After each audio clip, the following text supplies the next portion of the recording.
আসসালামু আলাইকুম। সবাইকে স্বাগত জানাচ্ছি আমি নাইম ফাথম মুবিন। শুরুতে সংবাদ শিরোনাম। বাংলাদেশের সর্বশেষ গুরুত্বপূর্ণ আপডেট সংবাদে আপনাকে স্বাগত। শুরুতেই সংবাদ শিরোনাম, পরে বিস্তারিত। প্রথমেই জানাব, সিলেট সীমান্তে ৭ জনকে পুশিনের চেষ্টা, বিজিবির বাধায় পণ্ড। সিলেটের কোম্পানিগঞ্জ সীমান্তে ৭ জনকে ঠেলে পাঠানোর চেষ্টা করতে ভারতীয় সীমান্তরক্ষী বাহিনী বিএসএফের চেষ্টাকে প্রতিহত করেছে বিজিবি। তবে বর্ডার গার্ড অব বাংলাদেশ বিজিবির কড়া পাহারার কারণে তারা বাংলাদেশে প্রবেশ করতে পারেনি বলে জানিয়েছে ৪৮ বিজিবি। আজ বিজিবি ও স্থানীয় সূত্র থেকে জানা যায়, ১২৫১ সীমান্ত পিলারে ৩৩ নং সাব পিলারের পাশ দিয়ে বিএসএফ ৭ জনকে বাংলাদেশে পুশিনের চেষ্টা করে। এদিকে খুলনা কারাগার থেকে পালিয়েছে হাজতি। খুলনা জেলা কারাগার পুরাতন থেকে দেয়ালটপকে ইমনবাজি ৩০ নামের এক হাজতি পালিয়েছে। আজ বিকেল ৪:৩০টার দিকে কারাগারের পূর্ব পাশের দেয়াল ডিঙিয়ে সে পালিয়ে যায়। কারাগার থেকে হাজতি পালিয়ে যাওয়ার সত্যতা নিশ্চিত করেন খুলনা জেলা কারাগারের সুপার আবু সায়েম। এরপর জানাবো, বিএনপির শোভাযাত্রায় হামলায় শিবির নেতা রিমান্ডে। পটুয়াখালীর বাউফলে বিএনপির সন্ত্রাসবিরোধী মোটরসাইকেল শোভাযাত্রায় হামলার ঘটনায় দায়ের করা মামলায় গ্রেপ্তার কালাইয়া ইউনিয়ন শিবিরের সভাপতি মোহাম্মদ ইমরান খান ২৮ নামের এক ইউনিয়ন শিবির সভাপতিকে রিমান্ডের মঞ্জুর করেছে আদালত। জানাবো, খুলনায় স্বস্তির বৃষ্টিতে সড়কে হাঁটু পানি। রাতভর টানা বৃষ্টিতে কয়েকদিনের ভ্যাপসা গরম ও বৈরী আবহাওয়া থেকে স্বস্তি ফিরেছে খুলনাবাসীর জনজীবনে। তবে টানা বৃষ্টিতে নগরীর বিভিন্ন নিচু এলাকায় জলবদ্ধতার সৃষ্টি হয় কর্মজীবী মানুষ ও যানবাহন চালকদের চরম ভোগান্তি পোহাতে হয়েছে। এবং সর্বশেষ জানাবো, রাতের মধ্যে ১৯ অঞ্চলে বজ্রঝড়ের আশঙ্কা, নদীবন্দরে সতর্ক সংকেত। দেশের ১৯ অঞ্চলে রাতের মধ্যে বজ্রসহ ঝড়ো হওয়ার পূর্বাভাস দিয়েছে বাংলাদেশ আবহাওয়া অধিদপ্তর। সম্ভাব্য ঝড়ের কারণে সংশ্লিষ্ট এলাকার নদীবন্দরগুলোকে ১ নম্বর সতর্ক সংকেত দেখাতে বলা হয়েছে। প্রিয় দর্শক, এতক্ষণ শুনছিলেন সংবাদ শিরোনাম, এবারে বিস্তারিত। তবে তার আগে বন্ধুরা, অনুরোধ থাকবে এই সংবাদটিতে একটি লাইক দিন। এই চ্যানেলে আপনি নতুন হয়ে থাকলে আমাদের সংবাদটি দেখতে দেখতে চ্যানেলটি সাবস্ক্রাইব করে রাখুন। কমেন্ট করে বন্ধুরা আপনার মূল্যবান মতামত জানিয়ে দিন আপনি বিশ্বের কোন দেশ থেকে বা বাংলাদেশের কোন স্থান থেকে আমাদের সংবাদটি দেখছেন এবং শুনছেন। আর বন্ধুরা, সংবাদটি আপনার সোশ্যাল মিডিয়া ফেসবুকে শেয়ার করে বন্ধুদেরও দেখার সুযোগ করে দিন। গাজা যুদ্ধে আপনি যদি নিরীহ ফিলিস্তিনিদের ভালোবেসে থাকেন বন্ধুরা, কমেন্টে ইয়েস লিখে পুরো বিশ্বকে আমাদের এই তাজা আপডেটটি দেখার সুযোগ করে দিন। এবারে বিস্তারিত। বিএনপির শোভাযাত্রায় হামলায় শিবির নেতা রিমান্ডে। পটুয়াখালীর বাউফলে বিএনপির সন্ত্রাসবিরোধী মোটরসাইকেল শোভাযাত্রায় হামলার ঘটনায় দায়ের করা মামলায় গ্রেপ্তার কালাইয়া ইউনিয়ন শিবির সভাপতি মোহাম্মদ ইমরান খান ২৮ একদিনের রিমান্ড মঞ্জুর করেছে আদালত। আজ পটুয়াখালী চিফ জুডিশিয়াল ম্যাজিস্ট্রেট আদালতের অতিরিক্ত চিফ জুডিশিয়াল ম্যাজিস্ট্রেট নওরিন করিম শুনানি শেষে আদেশ দেন। মামলার তদন্ত কর্মকর্তা বাউফল থানার এসআই মোহাম্মদ মফিজুল ইসলাম বলেন যে গ্রেপ্তার আসামিকে জিজ্ঞাসাবাদের জন্য ৩ দিনের রিমান্ডের আবেদন করা হয়েছিল। আদালত শুনানি শেষে ১ দিনের রিমান্ড মঞ্জুর করেছে।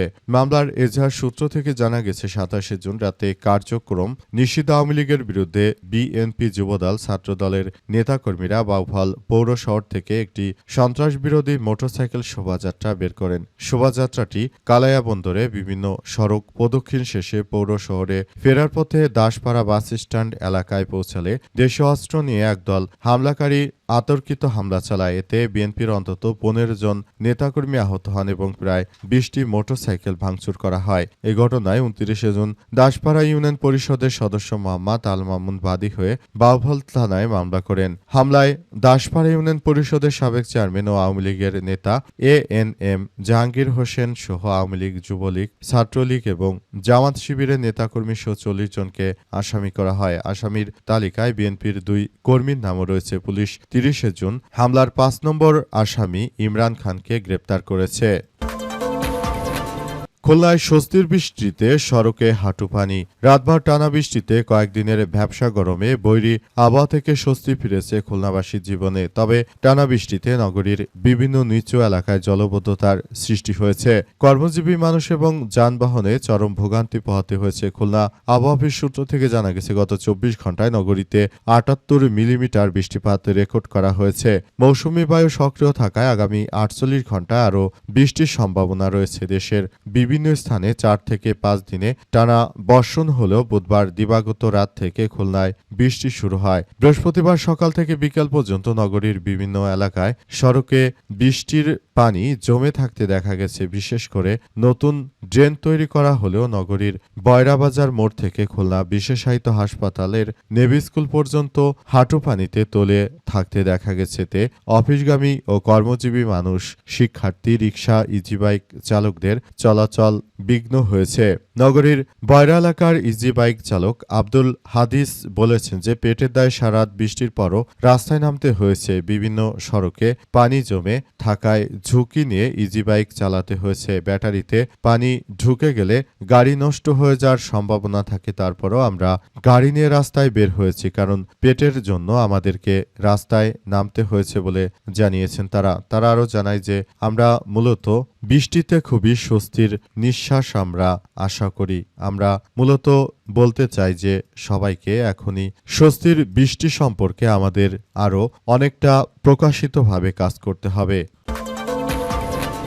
সিলেট সীমান্তে 7 জনকে পুশিনের চেষ্টা, বিজিবির বাধায় পণ্ড। সিলেটের কোম্পানিগঞ্জ সীমান্তে 7 জনকে ঠেলে পাঠানোর চেষ্টা করতে ভারতীয় সীমান্তরক্ষী বাহিনী বিএসএফ, তবে বর্ডার গার্ড অব বাংলাদেশ বিজিবির কড়া পাহারার কারণে তারা বাংলাদেশে প্রবেশ করতে পারেনি বলে জানিয়েছে 48 বিজিবি।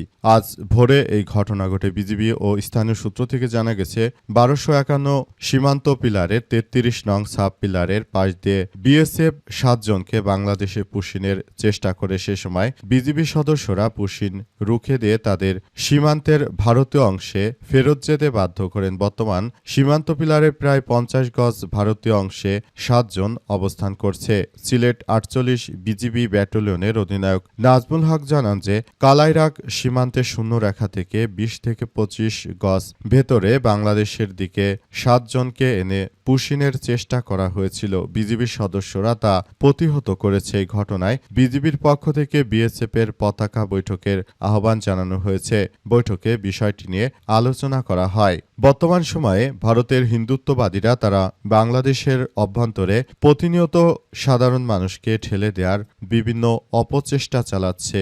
এই ঘটনার মধ্য দিয়ে আসলে নতুন করে এক ভয়াবহ বিপর্যয়কর পরিস্থিতির সৃষ্টি হয়েছে। এই পরিস্থিতি মোকাবেলা করার জন্য সবাইকে এখনই খুবই ধৈর্যশীল হয়ে তারপর পুরো পরিস্থিতি মোকাবেলার চেষ্টা করা হচ্ছে। খুলনা কারাগার থেকে পালিয়েছে হাজতি। খুলনা জেলা কারাগার পুরাতন থেকে দেয়াল টপকে ইমন মাঝি 30 নামের এক হাজতি পালিয়েছে।